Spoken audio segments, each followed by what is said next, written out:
সেইটো কাৰণেতো তেখেতে পোৱা নাই কাট অফ মাৰ্কছ খিনি আমাৰ তাতে মিডিয়াম ওয়াইজ গোটেইখিনি আমি উলিয়াই থৈছো আপোনালোকক জ্ঞাতাৰ্থে আমি আপোনালোকক জনাই দিব পাৰিম তো আমাৰ আপাৰ প্ৰাইমাৰী আৰ্টছত আসামিজ মিডিয়ামত আমাৰ কাট অফ মাৰ্ক হৈছে 68.79%। ঠিক তেনেকে আপাৰ প্ৰাইমাৰী বোৰ্ডত আমাৰ কাট অফ মাৰ্ক আহিছে 67.36%। আপাৰ প্ৰাইমাৰী আৰ্টছৰ হিন্দীত আমাৰ কাট অফ মাৰ্ক আহিছে 60.89%। তাৰপিছত আপাৰ প্ৰাইমাৰী আৰ্টছৰ বেংগলীত আমাৰ কাট অফ আহিছে 66.01%। আপাৰ প্ৰাইমাৰী সায়েন্স আসামিজত কাট অফ আহিছে 69.46%। আপাৰ প্ৰাইমাৰী সায়েন্সত বোৰ্ডত আহিছে 67.40%। আপাৰ প্ৰাইমাৰী সায়েন্সৰ বেংগলীত কাট অফ আহিছে 66.50%। আপাৰ প্ৰাইমাৰী সায়েন্সৰ হিন্দীত কাট অফ আহিছে 69.15%। তাৰপিছত আপাৰ প্ৰাইমাৰী হিন্দী তাতে হিন্দী বোৰ্ডত কাট অফ আহিছে 50.62%। আপাৰ প্ৰাইমাৰী হিন্দী আসামিজ এটো আমাৰ বিটিআৰৰ ক্ষেত্ৰত বিটিআৰ ক্যান্ডিডেটৰ ক্ষেত্ৰত কাট অফ আহিছে 48.27% আৰু নন বিটিআৰত 6 জন ক্যান্ডিডেট আছিল তেওঁলোকৰ ক্ষেত্ৰত কাট অফ আহিছে 60.52%। এতিয়া লোৱাৰ প্ৰাইমাৰীৰ ক্ষেত্ৰত হিন্দীৰ কাট অফ আছে 65.76%, বেংগলীত কাট অফ আছে 60.54%, আসামিজত কাট অফ আছে 64.83% আৰু বোৰ্ডত কাট অফ আছে 60.57%। আমাৰ ওয়েবসাইটত এই যিখিনি আমাৰ কি গ্ৰাউণ্ডত ৰিজেকশন হৈছে যেনেকে পিএলএড ডিগ্ৰী আছে এনআইএছৰ পৰা কৰিছে পিএড ডিগ্ৰী আপোনাৰ কৰিছে ওপেন ডিস্টেন্স লাৰ্নিং স্কুলৰ পৰা L1 L2 যেটো মিক্সমেচ ল্যাঙ্গুৱেজৰ MIL আৰু কেটৰ ল্যাঙ্গুৱেজৰ যেটো মিক্সমেচ ইত্যাদি কথাখিনি আমি আজি বা কালিৰ ভিতৰতে বা আজি ৰাতিৰ ভিতৰতে আমি আমাৰ ওয়েবসাইটতো আমি দি দিম আৰু যিখন আমাৰ ফাইনেল যিখন মেৰিট লিষ্ট আছিল সেই মেৰিট লিষ্টখনো আমি ওয়েবসাইটত দিয়াৰ কাৰণে আমি জালুবাৰ কৰিছো সো হেকত মই এটা অনুৰোধ জনাব বিচাৰো যে যদি আৰু এই সংক্ৰান্তত যদি আপোনালোকৰ আৰু কাৰোবাৰ যদি কিবা উজৰ আপত্তি আছে আমাৰ ডাইৰেক্টৰ অফ এডুকেশ্যন বিটিসি কাৰ্যালয়ত আহি তেখেতসকলে তেওঁৰ উজৰ আপত্তি বা তেখেতৰ কমপ্লেইনটো দাঙি ধৰিলে আমি নিশ্চয় হেতু পৰীক্ষা কৰি চাই তাৰ সদুত্তৰ এটা দিব পাৰিম ধন্যবাদ মেনশন কৰা নাই নাই এডভাৰটাইজমেন্টটো আমাৰ লগতে আছে আমি আপুনি চাব পাৰে আমি এডভাৰটাইজমেন্ট কৰোতে আমি কোনো পোষ্টৰ সংখ্যা মেনশন কৰা নাছিল আমাৰ ক্যান্ডিডেট সকলক এই ডিএলএডৰ যেটো এনআইএছৰ যেটো ডিএলএডৰ কথা হেতুটো আপোনাৰ এটো মানে সুপ্ৰিম কোৰ্টৰ ভাৰ্ডিক্ট হেতু সবেই জানে তো হেতু ক্ষেত্ৰত আপোনালোক কাটাই অৱগত যে আমি যোৱাকালি এলপি আৰু আপাৰ প্ৰাইমাৰী স্কুলৰ আমাৰ যিখিনি ভেকেন্ট পোষ্ট আছিল এই ভেকেন্ট পোষ্টখিনি আমি ফিল আপ কৰাৰ কাৰণে আমি সেৰিমনিয়েল ডিস্ট্ৰিবিউশন কৰি আমি এপইন্টমেন্টখিনি যোৱাকালি দিলো আৰু তাৰ আগতে আমি আমাৰ যেটো ৰিজাল্ট আছিল ৰিজাল্টটো আমি ডিক্লেয়াৰ কৰিছিলো তো কালি আমি এপইন্টমেন্ট দিয়াৰ পৰ্ব চলি থকা সময়তে আৰু পৰৱৰ্তী সময়ছোৱাত বা আজিৰ দিনটোতো আমাৰ ওচৰলৈ বিভিন্ন ধৰণৰ কিছুমান কমপ্লেইন আহিছে বিভিন্ন ধৰণৰ কিছুমান এপ্লিকেশনছ আহিছে যে কি কাৰণে মই নাপালো বা কি কাৰণে আমি লিষ্টত নহুমাল গতিকে এই কথাখিনি অকমান আজি বিতংকে খবৰ কাৰণে আমি ইয়াতে আপোনালোকৰ জৰিয়তে আমি জনাব বিচাৰিছো যে প্ৰথমতে আমি আমাৰ কি ধৰণে প্ৰসেসটো আমি স্টাৰ্ট কৰিছিলো হেতু আমি কইলো যে প্ৰথমতে আমি এডভাৰটাইজমেন্ট কৰিছিলো আৰু এপ্লিকেশন বিচাৰি আৰু এপ্লিকেশনখিনি অনলাইন আপোনাৰ এপ্লিকেশন লোৱা হৈছিল তো এনেকুৱা এটা সিস্টেম আছিল যে কম্পিউটাৰ সিস্টেম এটা যেটো অনলাইন ক্যান্ডিডেট জনে এপ্লাই কৰাৰ লগে লগে ক্যান্ডিডেটৰ ইনফৰমেশনখিনি আমাৰ তাতে আমাৰ সিস্টেমলৈ আহি যায় সো হেতু সিস্টেমত আমি প্ৰথম এখন লিষ্ট এখন বনালো যিখন আমাৰ ড্ৰাফট লিষ্ট সেই লিষ্টখনত কোনো ধৰণৰ আপোনাৰ সাবজেক্ট ওয়াইজ কোনো ধৰণৰ মিডিয়াম ৱাইজ সেই লিষ্টখন বনোৱা হোৱা নাছিলে সেই লিষ্টখনত এনেকুৱাও হেৰি আছিলে যে কেইটামান শিতানত যে কাৰোবাৰ ডিগ্ৰীত কিমান মাৰ্কছ আছিলে বা কাৰোবাৰ হায়াৰ ছেকেণ্ডেৰীত কিমান মাৰ্কছ আছে তাতে 0-0 আছে এই লিষ্টখন যদি আপোনালোকে চাবও বিচাৰে লিষ্টখনত দেখা পাব 0-0 আছে 0-0 কি কাৰণে আছিলে কাৰণ ডাটা এন্ট্ৰিটো কৰিছিল সেই পাৰ্টিকুলাৰ কেণ্ডিডেট জনে গতিকে তেওঁ হয়তো কিবা এটা ইনফৰমেশ্যন তেওঁ নিদিয়াৰ কাৰণে সিস্টেমে তাতে 0 লৈ ললে তো তেনেকুৱাকে এখন আমাৰ লিষ্ট ওলালে এতিয়া এটা মেজৰ কমপ্লেইন আমি আজি দেখিলো যিমানখিনি আমি আপত্তি পালো কেণ্ডিডেট সকলৰ পৰা যে এটা মেজৰ আপত্তি আছিলে যে যিখন প্ৰথম ড্ৰাফট যিখন লিষ্ট আছিলে যে ড্ৰাফট লিষ্টত মোৰ এগ্ৰিগেট মাৰ্কটো বেছি আছিলে কিন্তু মই নাপালো কিন্তু মোতকে তলৰ কোনোবা এজনে পালে সো সেই বস্তুটো কাৰণ সেইখন আমি ৰেফাৰেন্স হিচাপে ল'বই নালাগে সেইখন এখন ড্ৰাফট জাষ্ট এয়াৰলাইজ লিষ্ট এখন হয় তাৰপিছত আমি কেণ্ডিডেট সকলক আমি ফিজিক্যালি ইয়াতে মাতিলো তেখেতসকলৰ ফিজিক্যাল এক্সামিনেশ্যনৰ কাৰণে অল ডকুমেন্টছ ফিজিক্যাল এক্সামিনেশ্যনৰ সময়ত যদি সেই তাতে কৰবাত 0-0 যিখন আমাৰ অৰিজিনেল প্ৰথম ড্ৰাফট লিষ্টখনৰ আছিলে তাৰপিছত তেওঁ ডকুমেন্ট প্ৰডিউস কৰা সময়ত তাত যদি কিবা মাৰ্কছ দিব লগা আছিলে সেই মাৰ্কছটো তাতে এড হ'ল আমাৰ মাৰ্কিং সিস্টেমটো একেবাৰে ক্লিয়াৰ যেটো আমাৰ সময় প্ৰকাশিত যিবোৰ OM আছে বা যিবোৰ নটিফিকেশন আছে সেই মতে কৰা হৈছে যে আমি হায়াৰ সেকেন্ডাৰী পৰা আমি 5% লৈছো ডিগ্ৰীৰ পৰা আমি 5% লৈছো DLED ৰ পৰা আমি 5% লৈছো আৰু কাৰোবাৰ যদি এক্সট্ৰা কাৰিকুলাৰ এক্টিভিটি তেওঁ NCC C সাৰ্টিফিকেট বা B সাৰ্টিফিকেট বা A সাৰ্টিফিকেট আছে তাৰ পৰাও 5%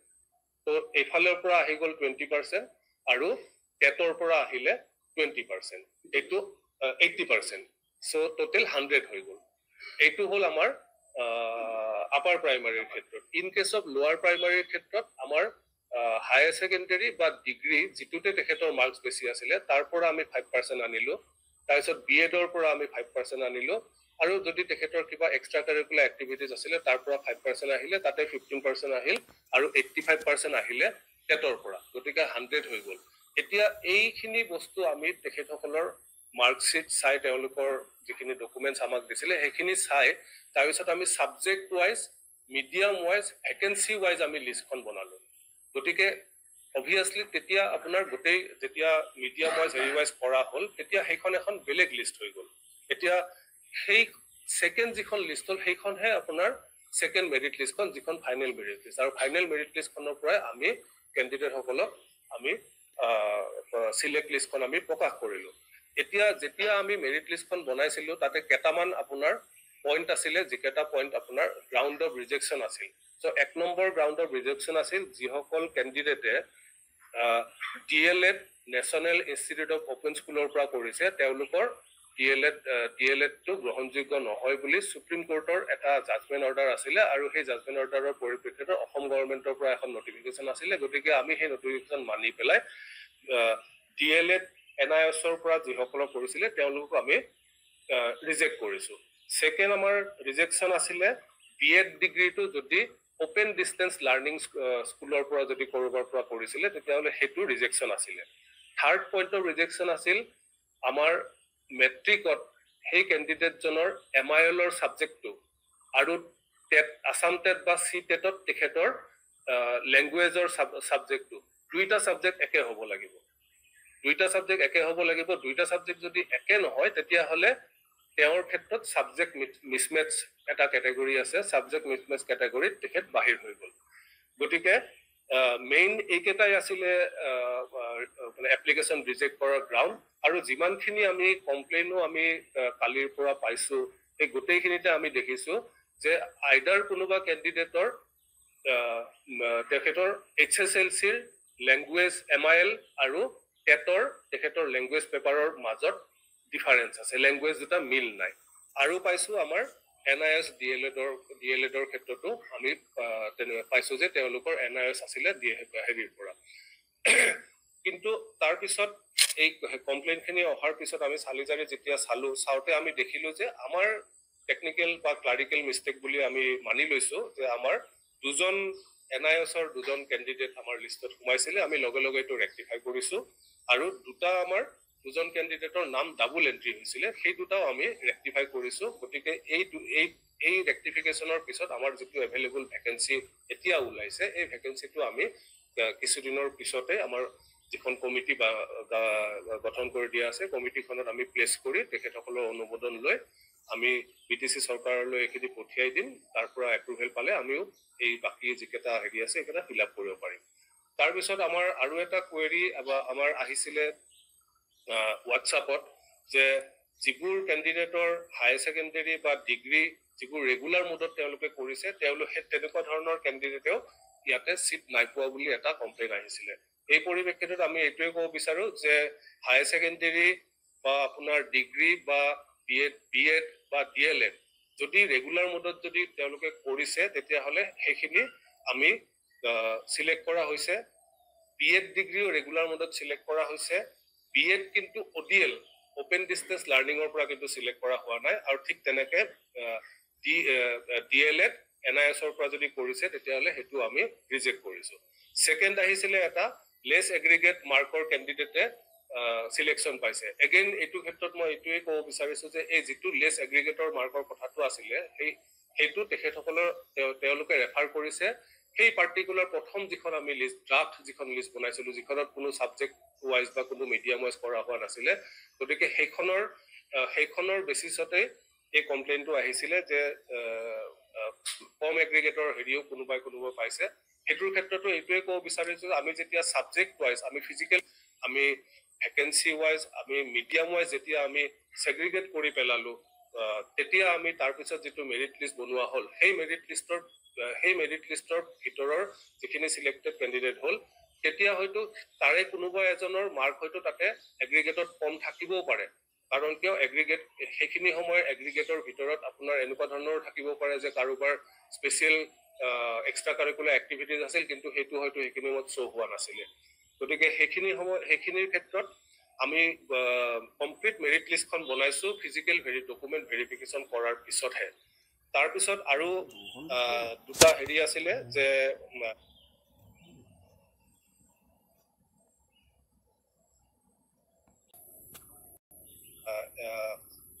কমপ্লেইন আছিলে যে selected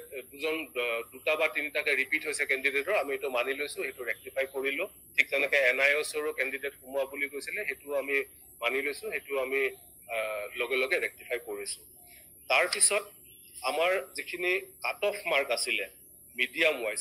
wise cut off mark খিনিৰ ওপৰতো আজি আমি কিছুমান যিবোৰ কমপ্লেইন চালো বা আজি যিখিনি আমি লিখিত কমপ্লেইন পাইছিলো লিখিত কমপ্লেইন খিনিৰ ভিতৰতো দেখিলো যে বেছিভাগ ক্যান্ডিডেটে যোনে কৈ আছে যে মই পোৱা নাই মই পাব লাগিছিলে আমি আজি পুনৰ পৰীক্ষা কৰি চাই দেখিলো যে যেটো আমাৰ কাট অফ মাৰ্ক আছিলে সেই কাট অফ মাৰ্কতকে তেখেতৰ টোটাল মাৰ্কসটো কম আছে গতিকে হেতু কাৰণটো তেখেতে পোৱা নাই কাট অফ মাৰ্কস খিনি আমাৰ তাতে মিডিয়াম ওয়াইজ গোটেইখিনি আমি উলিয়াই থৈছো আপোনালোকক জ্ঞাতাৰ্থে আমি আপোনালোকক জনাই দিব পাৰিম তো আমাৰ আপাৰ প্ৰাইমাৰী আৰ্টছত আসামিজ মিডিয়ামত আমাৰ কাট অফ মাৰ্ক হৈছে 68.79% ঠিক তেনেকে আপাৰ প্ৰাইমাৰী বোৰ্ডত আমাৰ কাট অফ মাৰ্ক আহিছে 67.36% আপাৰ প্ৰাইমাৰী আৰ্টছৰ হিন্দীত আমাৰ কাট অফ মাৰ্ক আহিছে 60.89% তাৰ পিছত আপাৰ প্ৰাইমাৰী আৰ্টছৰ বেংগলীত আমাৰ কাট অফ আহিছে 66.01% আপাৰ প্ৰাইমাৰী সায়েন্স আসামিজত কাট অফ আহিছে 69.46% আপাৰ প্ৰাইমাৰী সায়েন্সত বডত আহিছে 67.40% আপাৰ প্ৰাইমাৰী সায়েন্সৰ বেংগলীত কাট অফ আহিছে 66.50% আপাৰ প্ৰাইমাৰী সায়েন্সৰ হিন্দীত কাট অফ আহিছে 69.15% তাৰ পিছত আপাৰ প্ৰাইমাৰী হিন্দী তাতে হিন্দী বড়োত কাট অফ আহিছে 50.62% আপাৰ প্ৰাইমাৰী হিন্দী আসামিজ এটো আমাৰ বিটিআৰৰ ক্ষেত্ৰত বিটিআৰ ক্যান্ডিডেটৰ ক্ষেত্ৰত কাট অফ আহিছে 48.27% আৰু নন বিটিআৰত 6 জন ক্যান্ডিডেট আছিল তেওঁলোকৰ ক্ষেত্ৰত কাট অফ আহিছে 60.52% এতিয়া লোৱাৰ প্ৰাইমাৰীৰ ক্ষেত্ৰত হিন্দীৰ কাট অফ আছে 65.76% বেংগলীত কাট অফ আছে 60.54% আসামিজত কাট অফ আছে 64.83% আৰু বড়োত কাট অফ আছে 60.57% আমাৰ ওয়েবসাইটত এই যিখিনি আমাৰ কি গ্ৰাউণ্ডত ৰিজেকশন হৈছে যেনেকে PLED ডিগ্ৰী আছে NIOSৰ পৰা কৰিছে PEd ডিগ্ৰী আপোনাৰ কৰিছে ওপেন ডিষ্টেন্স লাৰ্ণিং স্কুলৰ পৰা L1 L2 যিটো মিক্সমেটছ লেংগুৱেজৰ MIL আৰু টেটৰ লেংগুৱেজৰ যিটো মিক্সমেটছ ইত্যাদি কথাখিনি আমি আজি বা কালিৰ ভিতৰতে বা আজি ৰাতিৰ ভিতৰতে আমি আমাৰ ৱেবছাইটতো আমি দি দিম আৰু যিখন আমাৰ ফাইনেল যিখন মেৰিট লিষ্ট আছিলে সেই মেৰিট লিষ্টখনো আমি ৱেবছাইটত দিয়াৰ কাৰণে আমি যোগাৰ কৰিছোঁ সো শেষত মই এটা অনুৰোধ জনাব বিচাৰো যে যদি আৰু এই সংক্ৰান্তত যদি আপোনালোকৰ আৰু কাৰোবাৰ যদি কিবা ওজৰ আপত্তি আছে আমাৰ ডাইৰেক্টৰ অফ এডুকেশ্যন BTCৰ কাৰ্যালয়ত আহি তেখেতসকলে তেওঁৰ ওজৰ আপত্তি বা তেখেতৰ কমপ্লেইনটো দাঙি ধৰিলে আমি নিশ্চয় সেইটো পৰীক্ষা কৰি চাই তাৰ সদুত্তৰ এটা দিব পাৰিম ধন্যবাদ মেনশ্যন কৰা নাই এডভাৰটাইজমেন্টটো